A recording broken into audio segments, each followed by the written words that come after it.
Hérna eru stólaröðir og 5 í hverju röð.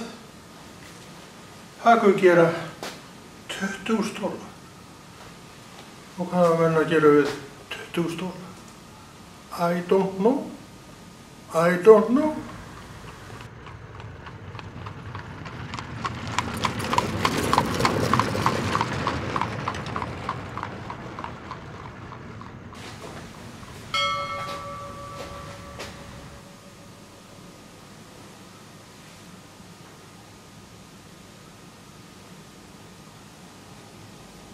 Hér er borð með dúki á.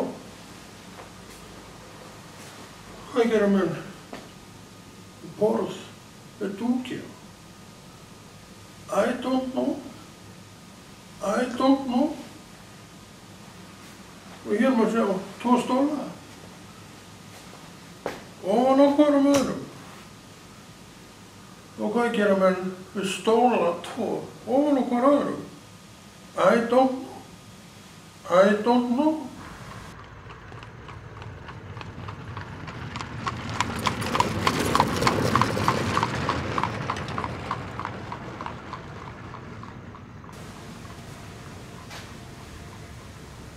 Og hér má enn sjá stóla.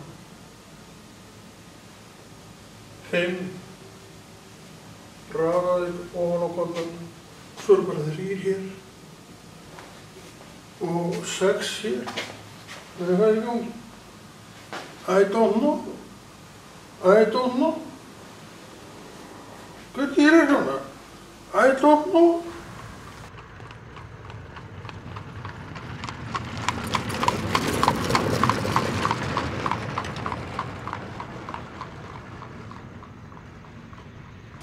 Hér er það sem maður hefur að leita að. Þeir eru hérna. Þetta eru stólar. Þeir eru á gólfinu. Ekki raðar upp á hvorn annan. Og hvað gerir maður við stóla? Gólfinu.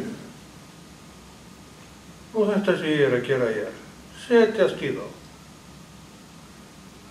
Ég skil þetta alveg. Ég skil þetta bara mjög vel.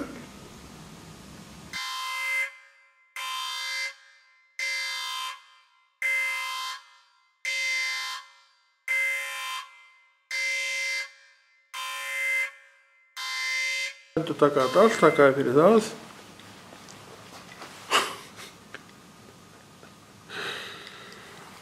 Konráð Rúnar.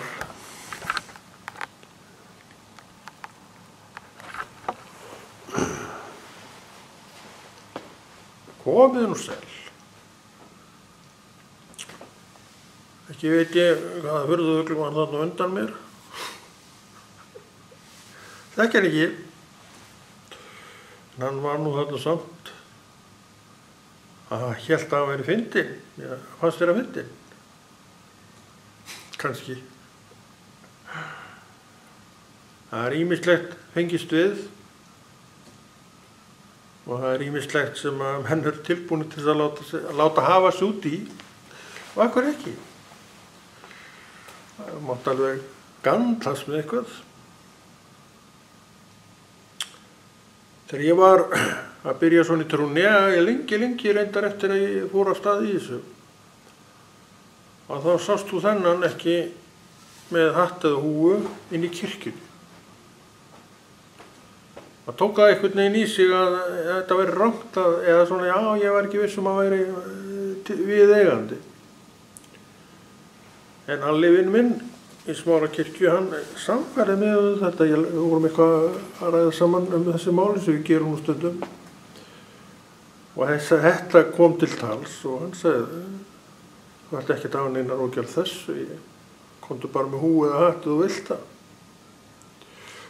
Og ég tók hann á orðinu og bara síðan hef ég haft húfu á hausnum eða ekki og ég velti því ekki neitt fyrir mér þannig séð. En af hverju fór maður út í þessa sálma? Það er göfugt. Við verðum líka að tala það sem er rétt í þessu máli sem öðrum.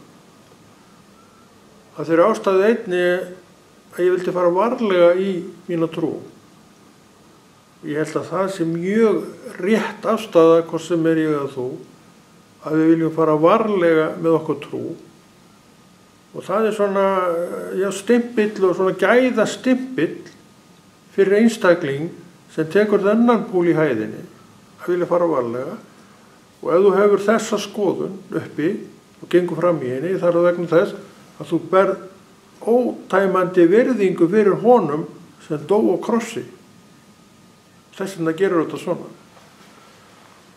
Svo kemur það í ljós að þetta er svo sem ekkert að því að þó að menn gerir þetta, en þarna eins og í mörgu öðru hefur maður bara val.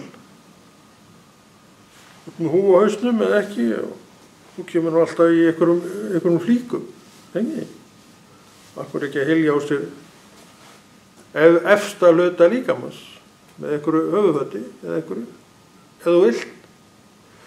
En ég var þarna, ég segi nú ekki að ég hafa nú verið að berjast við þetta. En eins og þú veist, að þá segir Páll í bréfi einhverju að karlmenn skuli ekki biðjast fyrir með á höfðinu. Og ég veit að hann er að tala um einhverja bænir sem þú ert að biðja, við biðjum öll. Og ég tók þetta þannig, ég tók þetta ekki þannig að ég sagði, ég ætla bara að sleppa öllum höfuðfötum í kirkjunni. Hann gæti allir vinur minn svona, sagði mér hitt og ég tók hann bara orðinu og byrjaði á þessu sem ég er með núna uppi. Ég byrjaði ef hann byrjaði kannski en ekki í kirkjunni. Ég kom ekki með þetta í kirkjunni. En ég veit að mann enginn eftir því, það tekur enginn eftir því hvort að þessi sé með eitthvað á hausnum eða ekki. En ég man vel eftir þessu. Og eins og ég var að segja á þann, ástæðan fyrir þessu var að ég vildi fara varlega. Ég held að það sé bara mjög mikið gæfumerki og svona að maður vilji fara varlega, sem segir mér það og okkur, sá sem tekur þennan púl í hæðinni, vill vera ábyrg kristin manneskja. Og ábyrg kristin manneskja, hvort sem ég að þú, fer varlega í sakirna. Gerir ekkert þannig séð sem hann er ekki vissum að Drottinn muni standa við, og svo lærið þú betur í Biblíunni og skilur þetta betur, alltaf betur og betur, og þú veist núna að það sem þú ert að gera og orð Guðs fyrir, hann stendur með þér í því 100%. Hann gefur þetta niður fyrir mig og þig að læra af og náttúrulega elskar það, þannig bara er það. Þegar við og ég og þú göngum fram í þessu, í trú. Þú fær alltaf fram í trú. En svo er það svona lítil atriði sem geta vafist fyrir okkur. Ég er nú ekki að segja að það hafi neitt vafist fyrir mér, en þetta er bara ákvörðun sem ég tók að gera ekki þangað til ég stóð frammi fyrir því að af öðrum trúðumanni að þetta verði allt í lagi. Ég hafði svo sem ekki neinar áhyggjur af þessu, en ég man eftir því ég tók þá afstöðu að gera þetta ekki, og það er auðvitað ekkert rangt við það. Þú velur alveg máttalega klæða þig eins og þú vilt, nákvæmlega eins og þú vilt. En eins og ég var líka að segja, og ég held að það sé bara mjög göfug hugsun, að þú vilt gera það sem þú gerir rétt, og þú vilt gera það vel, og þú vilt að verkið þín lyfti upp nafninu Jesú, ekki þínu nafni. Ef Drottinn vill lyfta þínu nafni upp, þá gerir hann það bara. Og þess að þú set neitt að biðja það. Vilja hann heiðra þig með þínu nafni? Ég ætla ekki að banna á það. Við vitum að sumir trúboðar, og fagnaðarerindis flytjendur hafa orðið bara risastór nöfn í heiminum. Billy Graham, hver þekkir ekki nafn Billy Graham? Billy Graham, blessuð sé minning hans, er eitt af þessum nöfnum sem Drottinn setti fram, ekki hann sjálfur. Billy Graham, eftir því sem mér sýndist að þá var þetta afskaplega auðmjúkur maður og góður drengur. En hann var guðsmaður sem að drottni þóknaðist að setja á stall þannig séð og gera nafnið svo greinilegt að ég raun og veru þekkti þetta nafn allur heimurinn, alveg bara endan á milli. Og við munum þetta að hann var með risastórar samkomur. Í raun og veru eftir því sem mér sýnist að þá var alveg sama hvað völlur var stór sem hann flutti ræði í, það var alveg þéttsetinn bekkurinn. Þannig að það voru kannski hundruðir þúsunda manna, ég veit ekki hvað þeir voru margir, nú kannski var mikið að segja, það voru tugir þúsunda manna oft á samkomu með Billy Graham. Og maður svo sem heyrði nokkra ræður frá honum og hreifst af eins og allir aðrir. Þetta var mikill guðsmaður. En Drottinn gat sett hann upp að því hann vildi það sjálfur. Og Billy Graham var náttúrulega maðurinn sem var ekkert upptekinn af þessu. Hann segir bara eins og ég, leifum Guði að vera Guð. Við erum ekkert að fara fram á neitt. Ef hann vill, það má hafa mín vegna. Það bara verður það sem hann vill. Og ég keppi eftir því að gera það sem hann vill að ég geri og það er til að mynda þetta verk sem ég er í hér. Svo líka hef ég gaman að mörgu öðru og ég er náttúrulega mjög þakkláttur fyrir það að hann leyfi mér að sprikla í því. Það er svona partur af þessu öllu saman. Samt er það aukaatriðið í mér.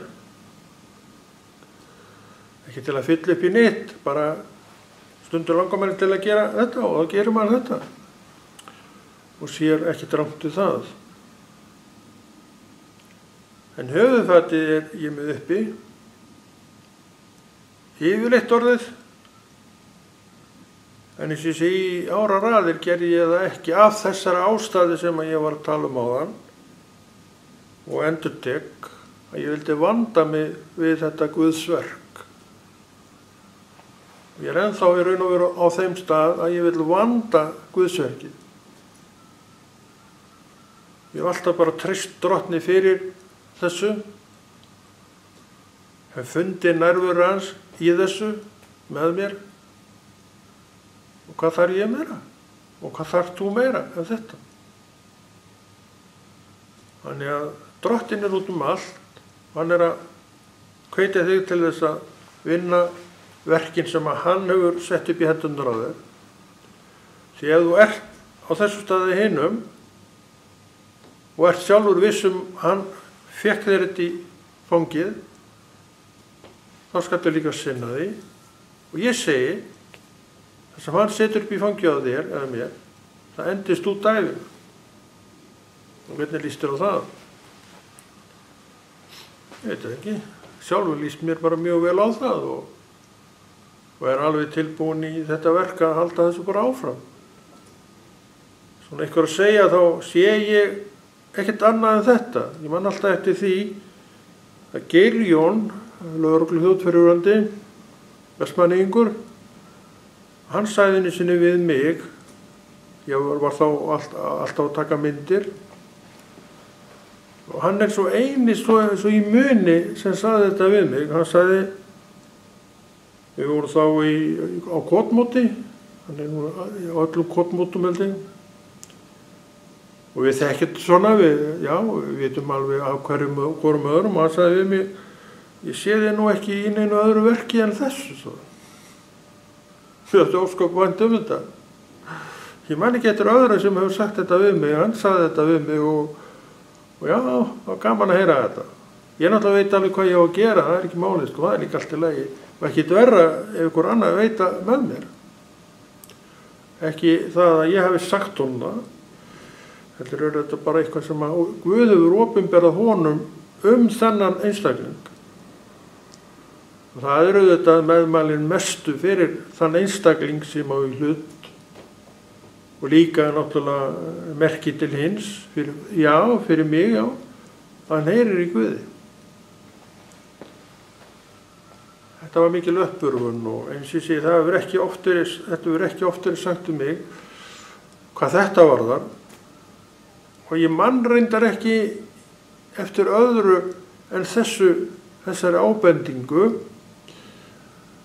en hún, já eins og ég segi, þá fannst mér ósköp vænt um þetta en þó ég hef ekki fengið hana þá hefði ég nú samt aldrei áfram því ég veit hverju ég þjóna og ég hlutverk mitt í Guði. Og ég get alveg lofa þér því, ef þú tekur að þér hlutverk, þá þarft þú að vera alveg 100% viss um það að Guð hafi talað það til þín. Því að það ekkert víst að menn komi til þín og segi þér eitthvað, þó ég veit reyndar að Drottinn, hann gerir það. Já, kannski við alla, en kannski ekki nema einu sinni. Ég hef tekið eftir því með Drottinn, hann og auðvitað talað til mín eins og aðra og gefið mér alls konar svona sín á eitt og annað. Hann gerir þetta ekki nema einu sinni. En að því að hann sagði það, þá var þetta svo stórt fyrir þér að þú manst þetta. Af hverju gerir hann þetta ekki aftur? Það sem hann sýndi þér, það er bara áfram eins. Hann sýndi mér, man ég var þó að biðja, eins og við gerum nú öll. Hann sýndi mér afl bænarinnar, alveg með óþarflegum hætti. Hún var þannig að ég var varla byrjaður, kannski búinn að segja orðið Jesú. Þá sé ég eldingar þjóta inn í kolsvart myrkrið og valda þvílíkum spjöllum hjá andaverum vonskunnar. Það splundraðist og splittaðist allt sem þeir voru að gera og þær þurfti að byrja á öllu frá grunni bara af þessari litlu bæn sem að ég var ekki einu sinni beðin nema bara 1 eða 2 orð. Þetta sýndi mér en ég hef aldrei fengið neitt áþekkt dæmi síðar og ég þarf þess heldur ekki. Hann sýndi mér þetta og hann segir við mig, Konráð, svona er þetta. Trúði bara svona sé þetta og ég geri það. Þannig að við erum ekkert að tala neina staðlausa stafi sem að halda þessum fram.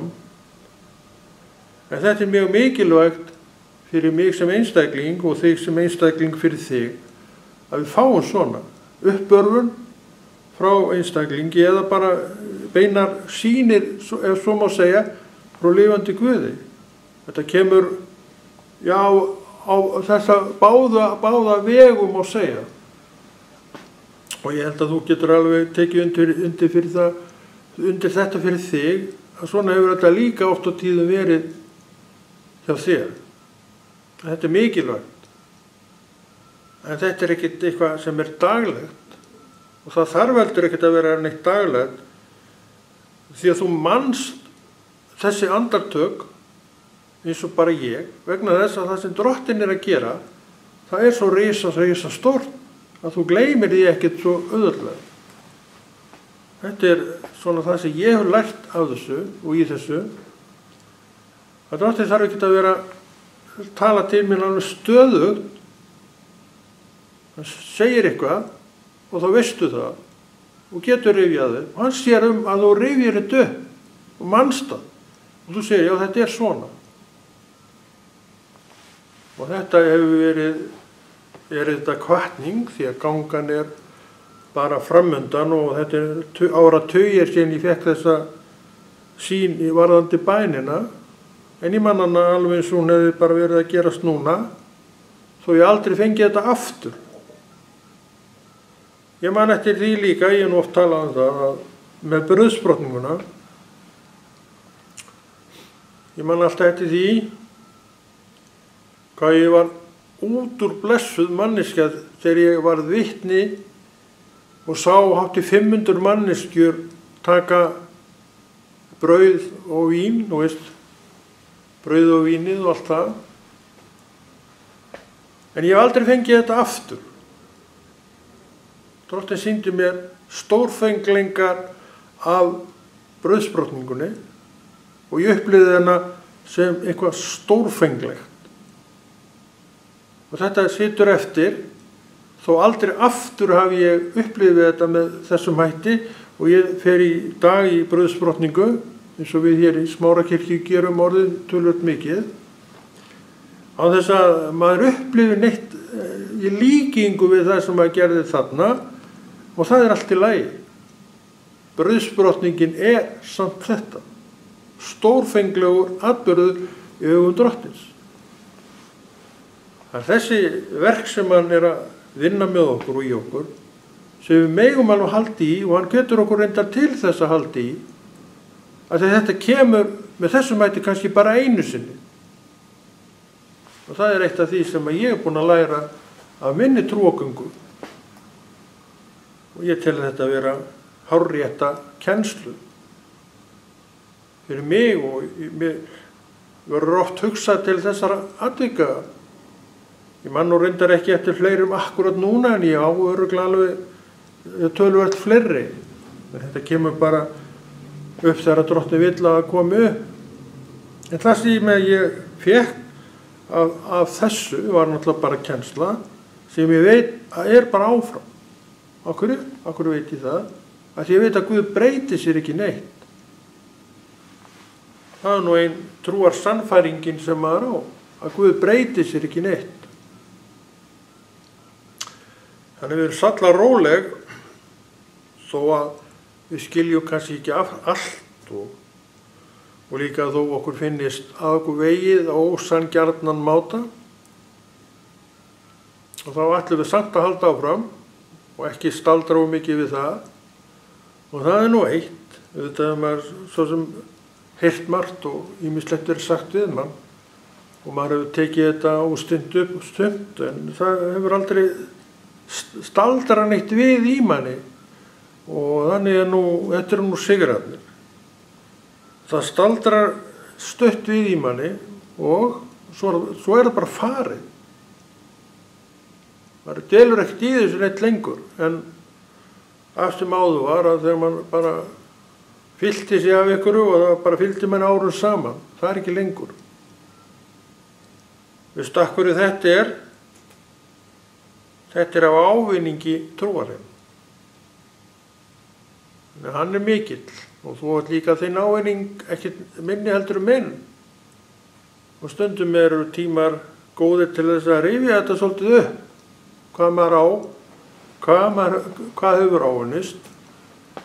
Og við þökkum Drottni þetta fyrir það því að þetta allt saman áunnist í Jesú nafni og ekki neitt annað. Þannig að vitnisburðurinn út allt. Þegar ég var að byrja mína trúgöngu og ég tekka fram að þegar ég frelsast þá ég í heiminum. Ég vissi ekkert hvað kirkjan var. Ég í heiminum, frelsast, eins og oft sagt, þá það til Guð og allt það. Og ég var í heiminum, þekkti heimsins fólk, þekkti ekkert aðra. Ég þekkti ekkert þessa kristnu menn og ég þekkti ekkert þessa kirkjur eða neitt og ég man alltaf eftir því að það hvesti svolítið á milli okkar hérna sem höfum alltaf verið góði vinir reyndar og erum það ennþá. Og ég man alltaf eftir því ég rauk út, man ekki hvort ég var rekin út, ég held það nú. Það skiptir ekki máli. Og man alltaf eftir því þegar hörðin skalla stöfum og var svolítið harkalega, þá var þessi aðskilnaður, ég man alltaf eftir því. Og þessi deburð og reiði kannski sem maður var fullur af þegar maður skellti hurðinni, bara hvarf. Og ég gekk niður tröppurnar og fór til mín seima alveg sallarólegur. Mér minnir að þetta hefur verið upphafið að því að ég fórustu til Neskaupstað. Já, ég held örugglega að þetta sé svipað leyti. En ég man ekki alveg hvernig það, en ég var lengi í Neskaupstað og þjónaði mín Guði þar eins og maður bara kunni og gat. En svo kem ég þaðan og þá fyrst þegar ég að kynnast þessu söfnuðum eitthvað að ráði. Og þetta er 1999 og ég frelsast 1989. Þess að ég var ekki inn í kirkjunni þegar ég frelsaðist, ég var bara heima hjá mér, ég var í heiminum og hélt áfram í einhvern tíma að vera í heiminum. Þangað til Drottinn setti aðskilnaðinn upp og það gerðist með þessum hurðarskelli. Já, þá kom þetta nýja. Þannig að Drottinn hefur alveg leiðir með okkur og við þurfum ekki að hafa neinar áhyggjur af því að við fáum ekki það sem hann er að hefur hand okkur. Og svo hélt maður bara áfram að þjóna Guði og það sem að kraftaverkið þarna er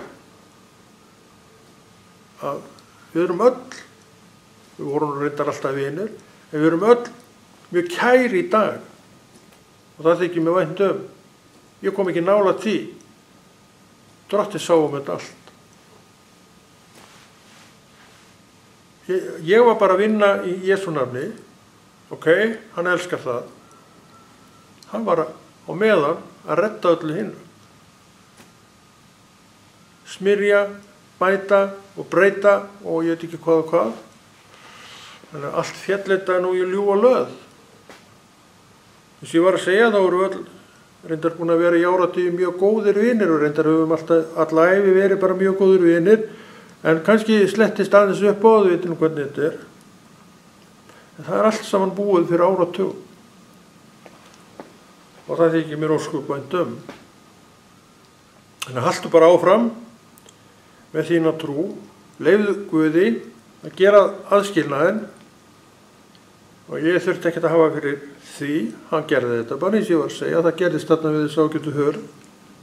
Þegar skellun kom, þá var ég alveg bara eins og var rólegasti maður í öllum heiminum. Engin beskjurót, engin gremja, engin fyrirdæming í neinar áttir og bara, ég er raun og veru bara að lofa þig Guð. Þarna var sem sagt aðskilnaður við heiminn. Takk til því, það var aðskilnaður við heiminn. Svo fór Drottinn að blanda þessu saman aftur. En á nýjum forsendum hjá öllum. Það er nú málið. Við komum öll inn á nýjum forsendum. Og það er það sem við þurfum. Við þurfum að koma inn á nýjum forsendum. Og það er mín saga og mín reynsla að Drottinn sér þetta allt, en við verðum að leyfa honum að sjá það. Og ég er mjög þakklátur Guði því að ég var ekkert að reyna að gera neitt. Kannski finnst ykkur þetta að vera kæruleysi, en ég get svo sem ekki gert af því, en það hvarflaði aldrei að mér að gera neitt. Og þetta er allt komið tilbaka fyrir áratugunum. Svo rættu á það að ég er búinn að vera frelsaður í nokkra áratugi. En kannski 15 árum síðar, já, ég man ekki hvað það var, þá var þetta allt komið, eða nokkrum árum síðan var þetta allt komið í fína lag og það er bara haldist þannig. Ég þykir ósköp vænt um það. En er þetta ekki orðið ágætt hjá okkur í dag og ég þakka fyrir mig. Við heldum þessu áfram eins og Guð vill, lofar, og þú ætlar að biðja með mér inn í þetta verkefni. Verið þið sæl.